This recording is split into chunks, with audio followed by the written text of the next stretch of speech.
To get things rolling here at the joint meeting with the Franklin School Board and the Franklin Common Council. A call to order. Roll call for the Franklin City Council. Let's see, Ken Austin's present. Mr. Taylor, absent. Mr. Shuck. Here. Present. Mr. Prine, not here. Ms. Price, absent. Ms. Nally. Here. And Ms. McGinnis. Here. Okay, for the school board. Yes, Becky Nelson's here, Debbie Gill, Here. Jennifer Mann, Present. Brett Jones, Here. and David Young. Here. Okay, could we stand for the invocation and the Pledge of Allegiance? We'll do the Pledge of Allegiance first.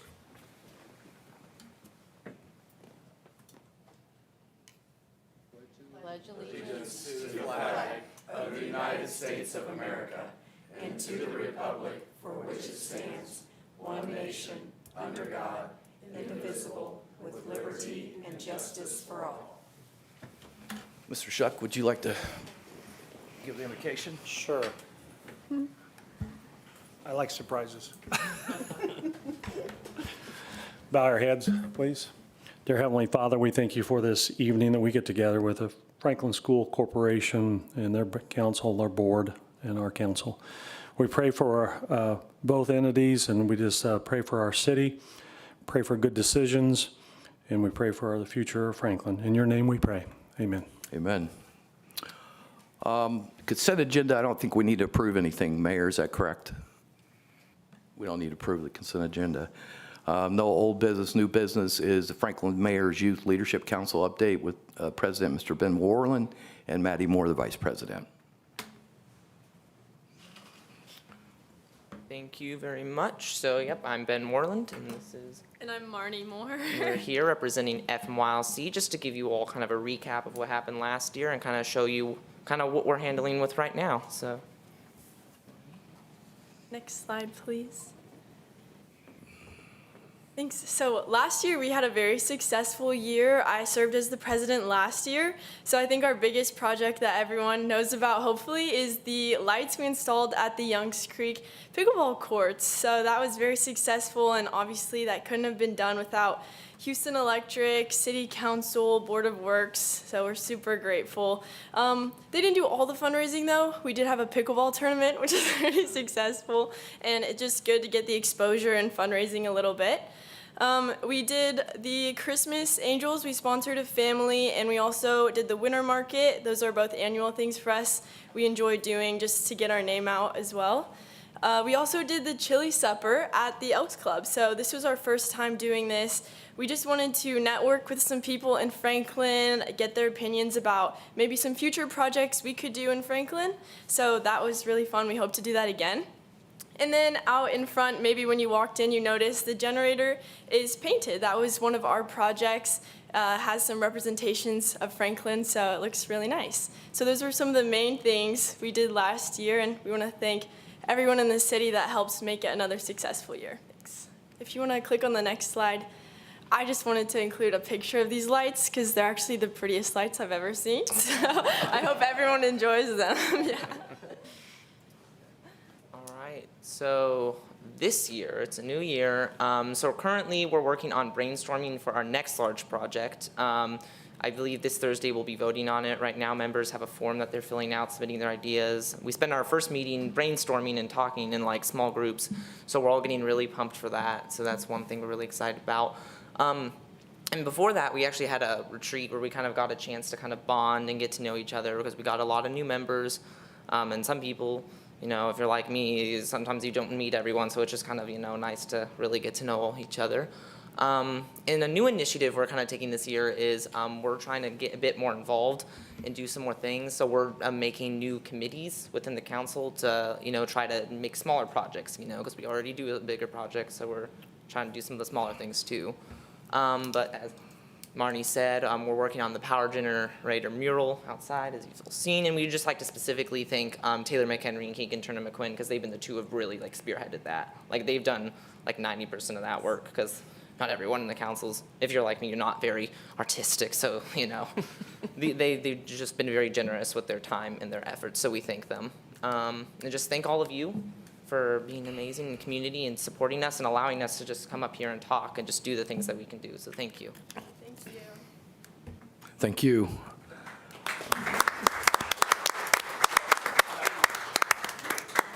Up next, Mr. Barnett, we got a project update.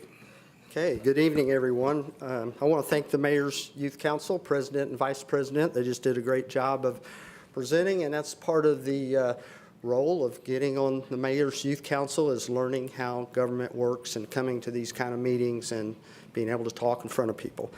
So I'll try to be brief, and you can stop me anytime you want, but everybody knows I like to talk, so when you get tired of me, tell me to sit down. We'll start off with the US 31 state project. You notice I said state project. That is by the state of Indiana. I will say people has asked us, well, did the city have any input? Yeah, we had some input. The trails, the sidewalks, the drainage, and we even talked about intersections, and we worked with the schools, working with Crossroad engineers on, we had suggestions. Did we design this road? Absolutely not. They designed the road. We had suggestions. They come back with, maybe they took some of our suggestions and said, we will use that. And then there were other times they come back and said, your suggestion is not lining up with our model, so we're going to stick with our original plan. So that is how that has went down today. They have closed Franklin Boulevard Road. They've closed that up, and they've opened up Ironwood. They've opened up Nineveh Road, and they've opened up South Main Street. Well, this is all temporary. What you see, they'll come out, and people's already talking about you got to go right, then come down and turn left. The lefts that you see there today is not the lefts that are going to be there. This is temporary till they get all the intersections open. And then at the end of the day, in November, when this is all done, I got faith that people are going to see this and say, you know what, this is not bad. And it's going to be safer. It's going to be more pedestrian friendly. And I do support the project. I will say that. It's going to be a good project with the Ballard lighting and the trails, sidewalks, and the safety for the traffic flow. So I'll move on from 31 unless somebody has something else to ask. Feel free. Also, we had a $3.7 million this year in 2025 paving and crack sealing. Folks, that's a lot. I mean, we've never done that before. I feel good about that. We've also, Paul Hand Road reconstruction. Paul Hand Road is a $2.1 million road that Malarkey is paying $2 million for. Essex Drive, if you haven't been up by Malarkey or Essex lately, they've got the road built. That's a $3 million project that Malarkey, again, is paying for. So there's $5 million that a company is bringing to our community. Hurricane road improvements. We've talked about hurricane road improvements, and what you see is in that paving program where the paving has been done, and then in front of Winterfield paid to fix those road improvements there. The road improvements that is not there, and you can tell when you drive out of the Franklin and into the county, back into Franklin and out of the county. So we have done the road improvements for the city on the city part. The rest of it's up to the county. We will constantly be working with them on trying to upgrade their stuff. 2025 concrete street repair on far north Main Street. I bring that up because that's about a $300,000 project in the city that if we had bid that out, and our street department was able to do that for much, much less. So I'm proud of our street department. We got a great concrete crew. We had a sidewalk replacement contractor for Johnson Avenue. We're trying to lift those neighborhoods up a little bit that needed a lot of work. In that whole area, that whole end of town, we have repaved the alleys, we've paved the streets, and now we're working on sidewalks. So we're trying to bring that neighborhood back to life. Sidewalk replacement by the street department. Again, the street department put in new sidewalks down Hurricane Street. So they're doing an excellent job. And they're also fixing trip hazards. The street department to put in the 2 pedestrian crosswalks at Farm Girl and Iozos. And here's something else that we have started working with the council in the last 2 years on headstone repair. That's our cemetery, and there are folks that's been there 1900s, 1800s. Well, their families are gone, and somebody's got to help take care of that. we have fixed 330 headstones in the last 2 years and look to maybe try to do that again next year. We're also working on fixing roadways in the cemetery. Another big item this year, we have purchased 40 acres to expand Scott Park for youth sports. You'll be hearing, I hope to have in the next week or two, an initial design for that, and we hope to keep moving forward on that project. And then the Active Adult Center opening this year, that's a big project for all of us that we're all proud of, and got that moving along. The comprehensive plan. We've been talking about a comprehensive plan for a year and a half now. You can actually, there's been public meetings that you can get online, you can do surveys. There's a barcode right out here when you leave. If you haven't done that yet, please give your input. DPW expansion, $29.9 million. We already have a bid on that. There's a DPW West Side Interceptor, a sewer line to go on the west side of 31 to be able to add for more housing later, and to also take the pressure off of the US 31 interceptor, which is starting to get too much flows, too much work on it. And then we're going to also, as we grow as a city, DPW billing and an IT building. We currently have our IT department here, but we think we want to put them all at the same building that we're looking at building for that. And then one other thing for the infrastructure, Commerce Drive stoplight, and people probably have not heard about that one. As you went by today, you can see that Chick-fil-A site is moving forward, which that's a huge thing for us. We've all talked about for many years. There will be a stoplight, and this was in the plans for quite some time when Meyer was built. There was a stoplight in the plans at their entryway if the other property got developed. Well, that time is here, and we're working on getting that stoplight there. Forsyth Street, we're working with the county since the county took the bridges back. That bridge needs to be replaced on Forsyth Street. Innovation Park, Franklin College, they are still working on their plan and moving forward. Westview Trail, we submitted for a grant for Westview for trails. I think this is our third year that we submitted. Last year, we just barely missed it because we're getting more homes in that area that ranks us higher in the rating. So we're getting close to maybe getting a grant for that trail.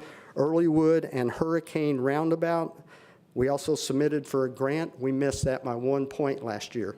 But we're working with the county on that. So it's the county and the city. It's actually the county's roadway. And we made a proposal to the county that if we can make this happen with the grant, we'll try to partner on that one. So that's the approach we're taking. And then our youth sports park, future project here. That is something that I feel like that we've done trails and we've done our amphitheater, we've done the Active Adult Center. Now it's time to get our youth sports park. So we're getting real serious about that. It's going to happen. It's just a matter of when. When I say when, we hope in the next couple of years, we hope to have that completed. That's my hope. Industrial, we got, again, Malarkey Roofing, 200 employees, $200 million investment. And I just seen their pay schedule. Last week we met. $27.50 is going to be their lowest pay per hour, is $27.50. So that's, I think our average wage in Johnson County is like $22.50, I believe. 3D Innovation on Linville Way. You can see that building's going up. That's high dollar jobs. That's high wage. We appreciate that. Aerotomic, they doubled their size. That is high wage jobs. That's also on Linville Way. And then let's talk about a little bit about commercial. Chick-fil-A, we see it. Chick-fil-A's there. That's the only one that we know of. We know there's other ones being proposed. I've had conversations with the other 5 people or companies that's interested. But right now, Chick-fil-A is the only one that is committed. And then we have Aldi's. Finally, Aldi's. The old Tractor Supply building is where Aldi's is going to be. If you went by there today, they got dumpsters. They have started their construction, so that's happening. School Corporation, taking your thunder a little bit. It's the Early Learning Center, pre-K Learning Center. That's pretty exciting for our community. Thank you for that. And then the Agriculture Education Center will be breaking ground soon.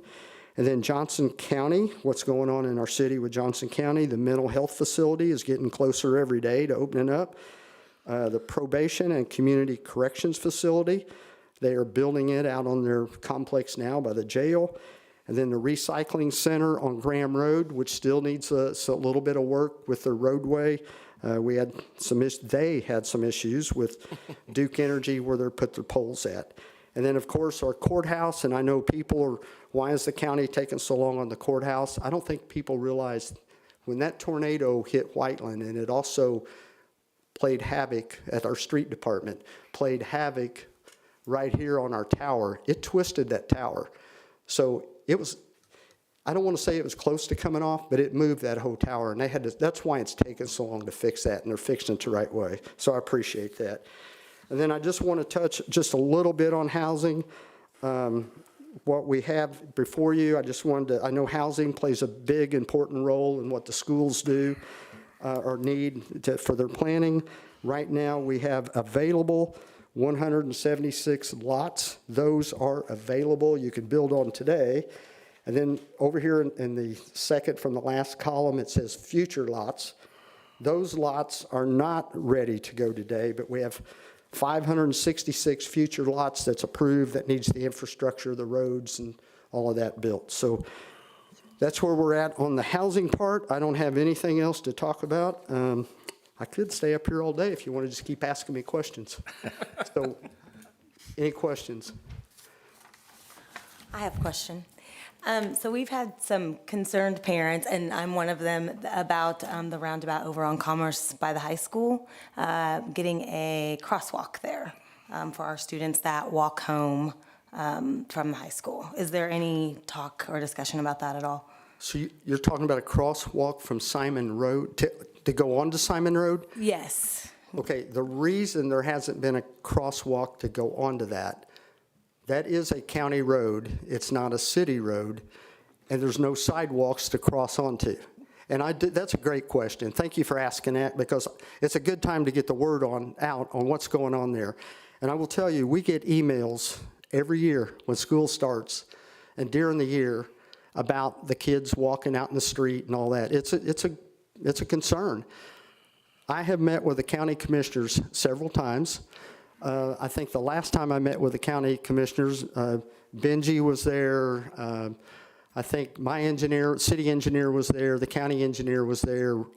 Commissioner West was there. We had a good discussion about that road. The county knows that road needs to be fixed as well. They want to fix it. The problem is there's no right-of-way. What they have is the width of that road, and you can't put a sidewalk where you don't have right-of-way. So they have tried to buy the right-of-way, and the landowners don't want to sell it. So at some point, we got to figure out what is best for safety for our kids. And honestly, nobody likes the words eminent domain. Right. But I know that has been kicked around, and that would be the only way that I would support that for public safety. And I think this is one that needs to be supported. So if we can get the right-of-way, we as a city, we have told the commissioners, we will try to partner with you. And you notice I'm saying try because I got to get the money from the city council here. So I'm saying we'll try to partner with you to fix that to where it's all acceptable for our kids and for the cars. So that's a good question. I hope I answered it for you. You did. Is there any type of timeline at all on that, or? There isn't, but I do know that they are really serious about trying to do something with the road. But that's pretty tough when you start talking eminent domain. People start flinching a little bit. So it's either that or it's going to be close the road. Yeah. I mean, and then in my opinion, and Benji, we had this discussion, when you go closing that road right there, then is it going to be more unsafe, because then you have the kids that are driving out of that neighborhood that usually take that back road. Then we're going to put them out on 31 where we have road construction going on. Is that safer to put them out there than it is right here? So that's a pretty tough decision. I would just like to see the landowner sell the land and we put in a sidewalk and you just take what you need for the sidewalk and safety. That's what I'd like to see. But I know I've carried on here and people's got things to do tonight. Is there any more questions? Thanks, Mayor. I don't have anything. All right, thank you. So next up, Franklin Community School and City Franklin Partnership with the IT and SRO program, Mr. Sprout. Thank you very much. Matt Sprout, Executive Director of Technology for Franklin Community Schools. And the city and the school district have partnered together for quite a while when it comes to IT. It has really been a benefit for the school district as it has for the city. One of the opportunities that we take advantage of is collaboration. So when we talk to vendors, as we did yet today, and we start talking about the city and the school district, it's not two entities, but we have 6,000 users at our school district. So we talk about 6,500 users. And all of a sudden that puts the city in a different pricing market than they would if we went to two separate ways. Ultimately, that saves the taxpayers' dollars, in which, thanks to Dr. Clendenning and the mayor, I believe they were the ones that kind of thought through this. As the school district needed IT help, and so did the city, it was that opportunity that created this.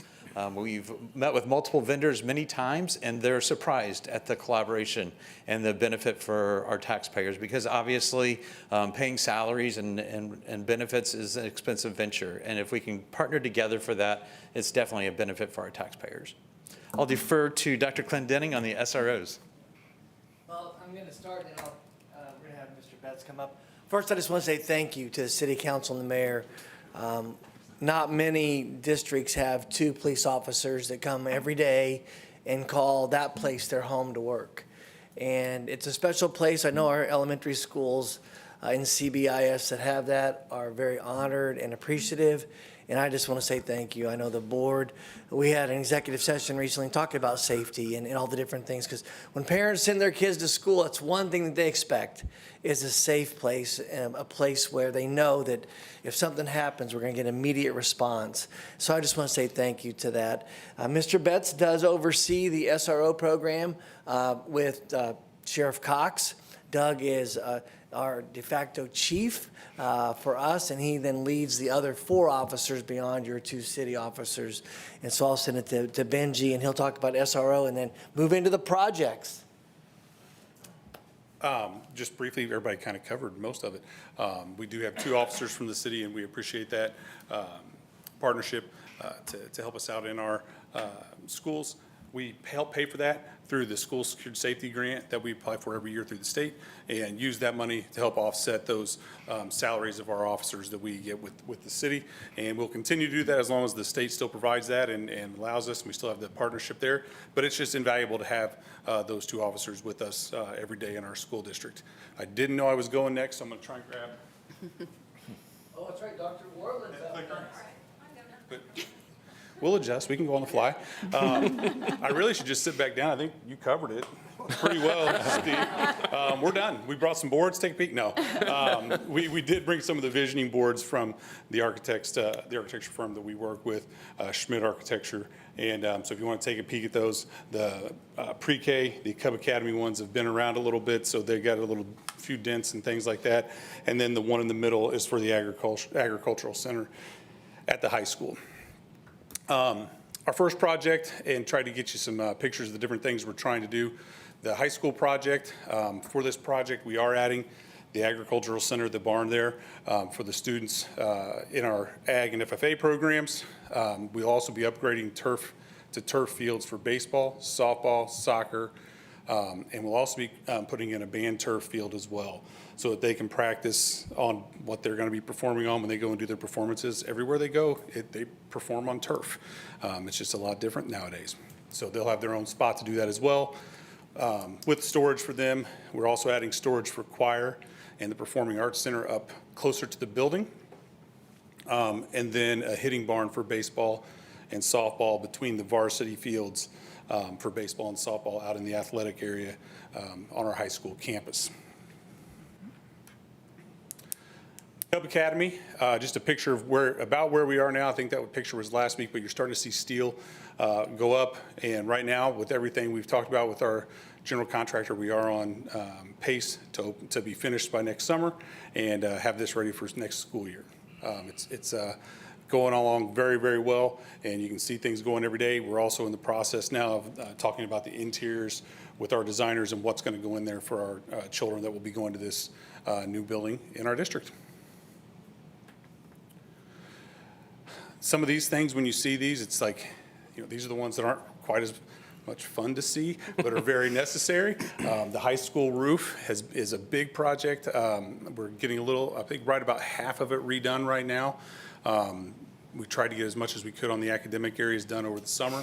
It's a tall task when you're doing all that shingle work, but if you drive by there, you'll see some areas that look a little more gray than black. Those are probably the new areas. If you notice that, not a lot of people look up and go, man, I can really tell that roofing's getting done. But it is being done to help us repair and replace about a 20-year-old roof right now. Think about it just like your home. When your roof gets about that old, you got to start doing some maintenance, and we're right about there right now in our district with some buildings. We took pictures of the high school. We also did a little over half of the middle school. It had been a little while on the rubberized roofs there, a lot easier to do with those flat rubber roofs than all the shingle. So Malarkey is our shingle company for this one, yep. So I was getting ready to ask the question. We got a deal, I hope, and got a deal. we started before we knew they were coming to town. So hopefully on the next one, we'll have a little bit more of a conversation as we move forward. Well, let's hope so.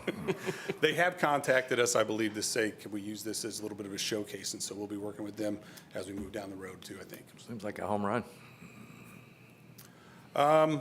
Again, something not a lot of people go, man, that was awesome.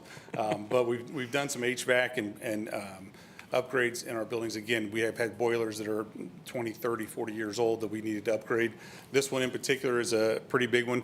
At the middle school, the people who live near there, the old one, when it got too cold, it worked so hard to catch up that it would shoot out a whistling noise through the ventilation, and we were getting complaints from local people about this whistle noise in the middle of the night that woke them up. So hopefully this will take care of that, and they won't be woken up like they think the 11 o'clock Friday alarm's going off. So we should be doing a little better there, but it's just another thing to help make us a little more efficient in our district.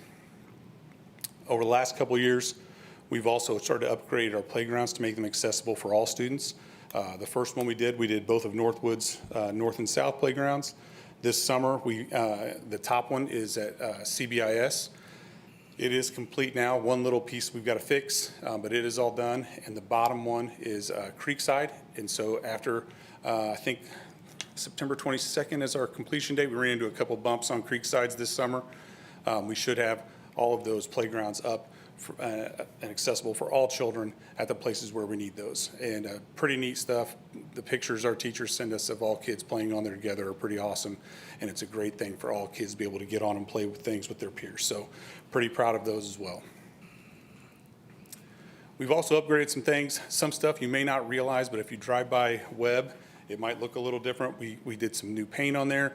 We've done carpet at at Webb and Franklin Middle School, and it just makes things look a little better. Some of that carpet had been there a long time, snagged, pulled up, rough little spots in them, and it was about time for those to get done. So just little upgrades that make a huge difference in the buildings as well. And that is it. Any questions? Anything I could answer for y'all? All right. Thank you, sir. Thank you very much. Next up would be Dr. Brooke Warland, Franklin Schools Reading Program. Good evening, everyone. Thanks for allowing us to join you this evening. I'm curious, this is not going to start the direction you think it's going to, but how many of you have been to a chamber meeting recently? Franklin Chamber meeting? Yes. And who's normally leading all the cheering? Do you know? Todd Chuck. So as we talk about learning, so we've talked about athletics, we've talked about operations and projects. As we talk about learning, we're going to celebrate with I Read 3. So Todd, you're in charge of like the yes or the woohoo, the clapping, the snapping, whatever. So follow Todd's lead. All right. We're going to talk about I Read 3. Okay. Show of hands. How many of you know what I Read 3 is? You've heard of us talk about it. It's all over the state. Okay, so I'm not going to spend a lot of time on it. It's our literacy assessment in the state of Indiana, and it determines who we retain now in third grade. So the new law went into effect this last school year. So the state's goal, 95% by 2027. Our goal this past year was 86%. We hit 90.2. So for this school year, our goal was 90%. We've already blown that out of the water, right? So we're going to try for the 95 a year ahead of schedule. Numbers, here we go. State average, 87.3%. So that means 87.3% of third graders in the state of Indiana passed iRead by the end of third grade, okay? That was a state increase of 4.8%. That's awesome. The more kids we have reading, the more opportunities they have, and I think we all know that. The district ended up at 90.2, which was a 6.4% increase from the prior year. So yes, woohoo! Yes, thank you, thanks, Sean. You can then also see the scores from our 5 elementary schools here in Franklin Schools, or our state averages at the end of the year. This year, we're celebrating One District, Many Stories. You may have heard us talk about that theme for the year, and part of the reason for that is we're trying to promote literacy everywhere. At home, with all of you, we just want kids to read. So part of this story is that for the district, our average continues to outpace the state, which is awesome. Union Elementary had 100% passing for the second year in a row, and all of the second graders have already passed. So next year at this time, you're gonna hear me say 3, and then we're gonna just keep going. We experienced growth in 3 of our elementary schools. Keep in mind, one of those was 100% to 100%, so that's really 4. You can't do better than 100, right? And our district average is better than last year. We just continue to do better, and that's what we want to see. And why? We're working really, really hard. Our kids are working really hard, our teachers are working really hard, our interventionists are working really hard, our admin team. We've partnered with Marian University. Many of you probably know that for the last 2 years. That opportunity ended. It expired at the end of last school year. So we maintained our literacy coaches. So thank you to the board. Thank you for Dr. Clendenning. Thank you to Tina. Thank you for all the creative minds that allowed us to make that happen for our teachers. We've committed for the next 2 years to keep them in those roles, to deliver professional development. Many of them are working one-on-one with struggling readers, and they're working one-on-one with classroom teachers to continue to improve our literacy initiatives. RTI is response to intervention. Basically, it's ensuring we meet the kids where they are, making sure every individual learner, we know where you are because we have the data, and we're gonna meet you there, and we're gonna grow you from that point forward. That's what we spend a lot of time doing, looking at data, analyzing data, and meeting every individual learner in our buildings. I'm happy to answer any questions. Thank you for the cheering. You all did a fabulous job. But when you see our teachers and our kids, congratulate them, because this is really exciting. Thank you.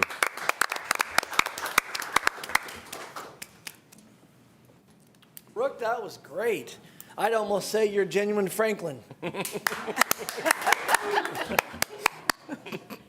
I'm helping. Right on spot. Thank you. Thank you very much. Well, I do want to thank everybody for coming out, and I'm going to talk about a few new laws that comes to us.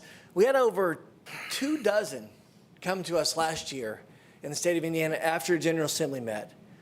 I'm sure you all had very similar experience. I know one that I'm going to talk about also impacted you all a little bit. But before we get there, I want to go back to Benji's presentation for just a second. A lot of questions we get on the projects are, why are you doing so many things right now? And how did you pay for them?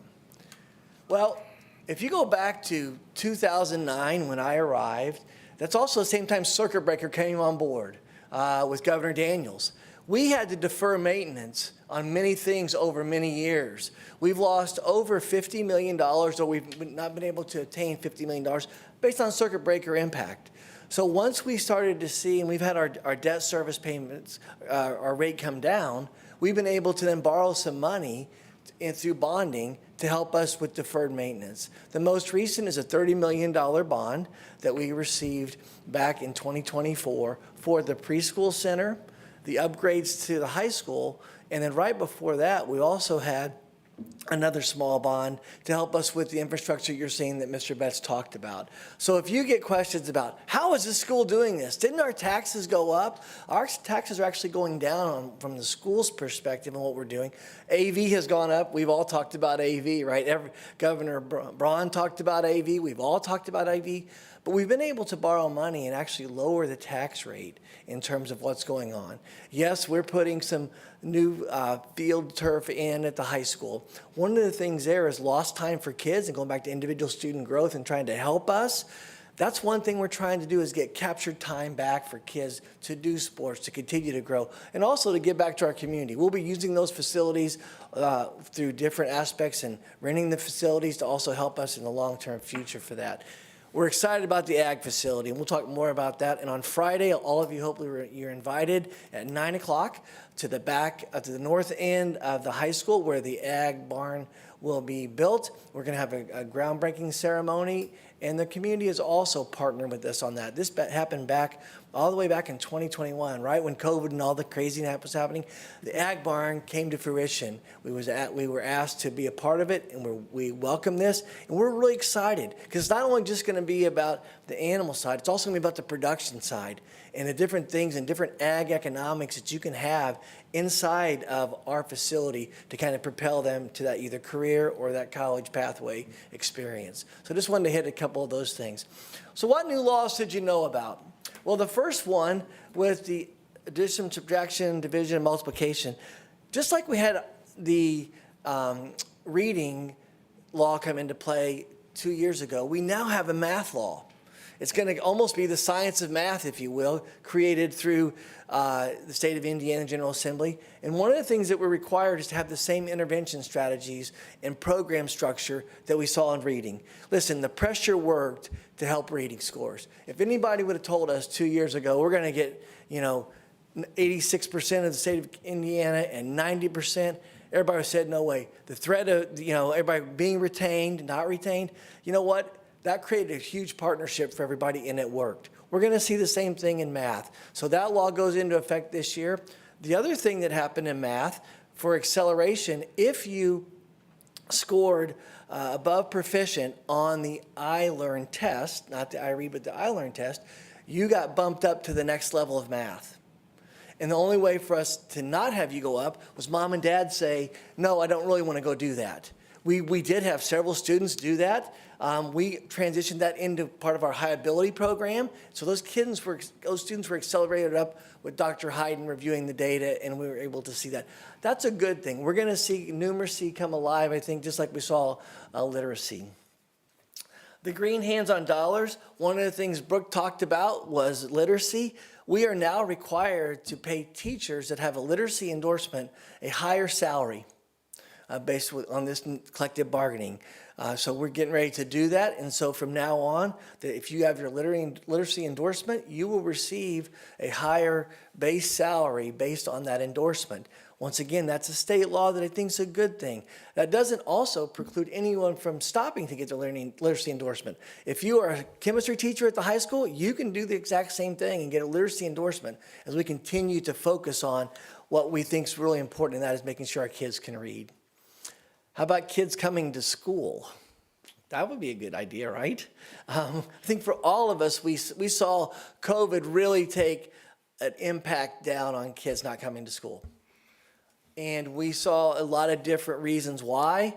Well, the state said, we got to get kids to come to school.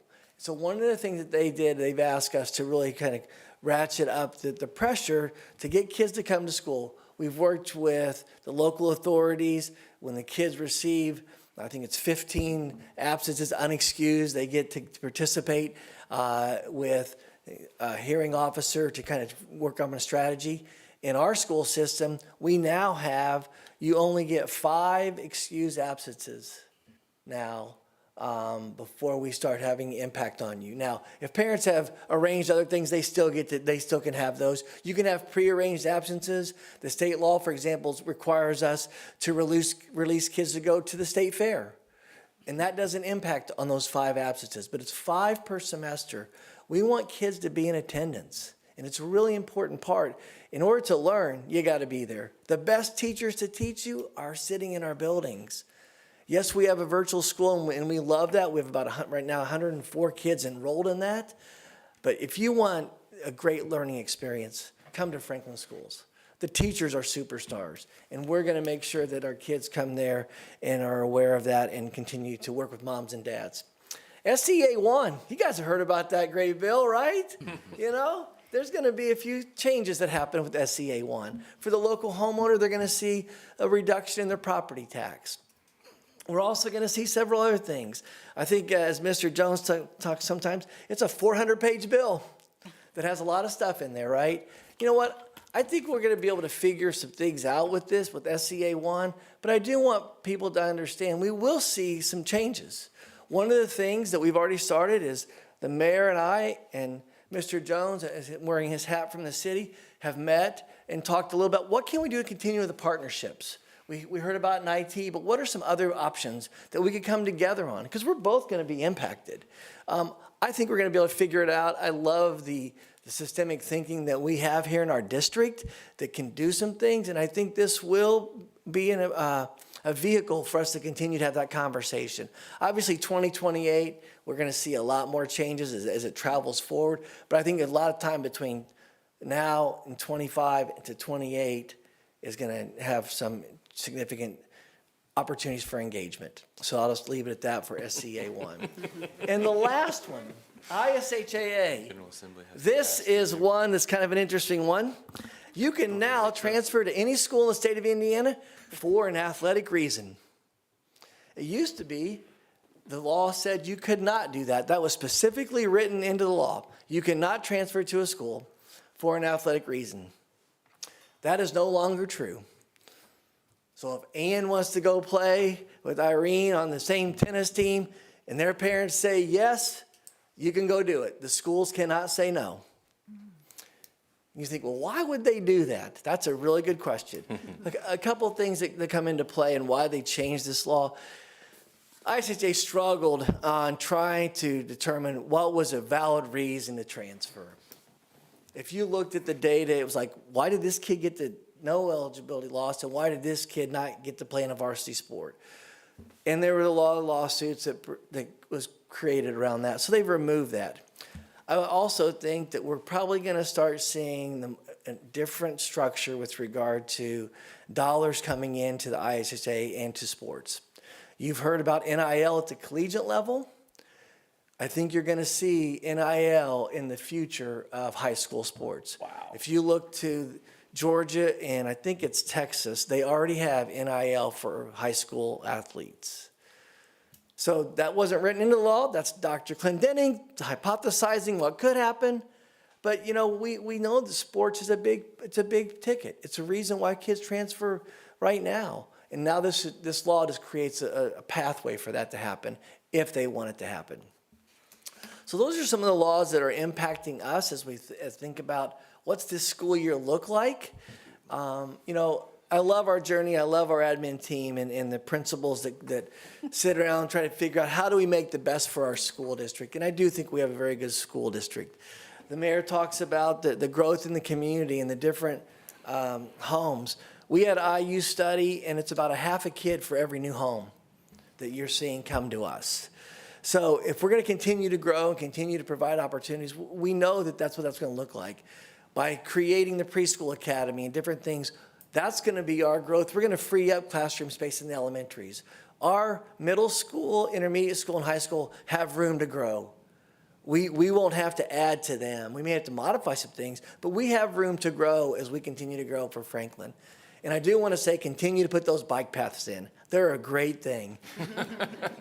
You know, I think it's a good way to get kids to school safely, but also it's just a great culture of life and a way to impact our quality of life as well.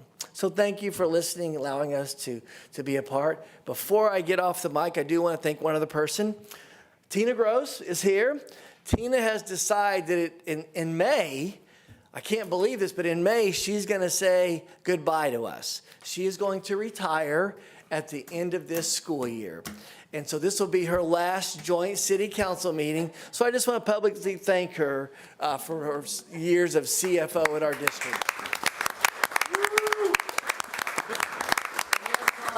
That would be a genuine Franklin. Yes, it is. Yes.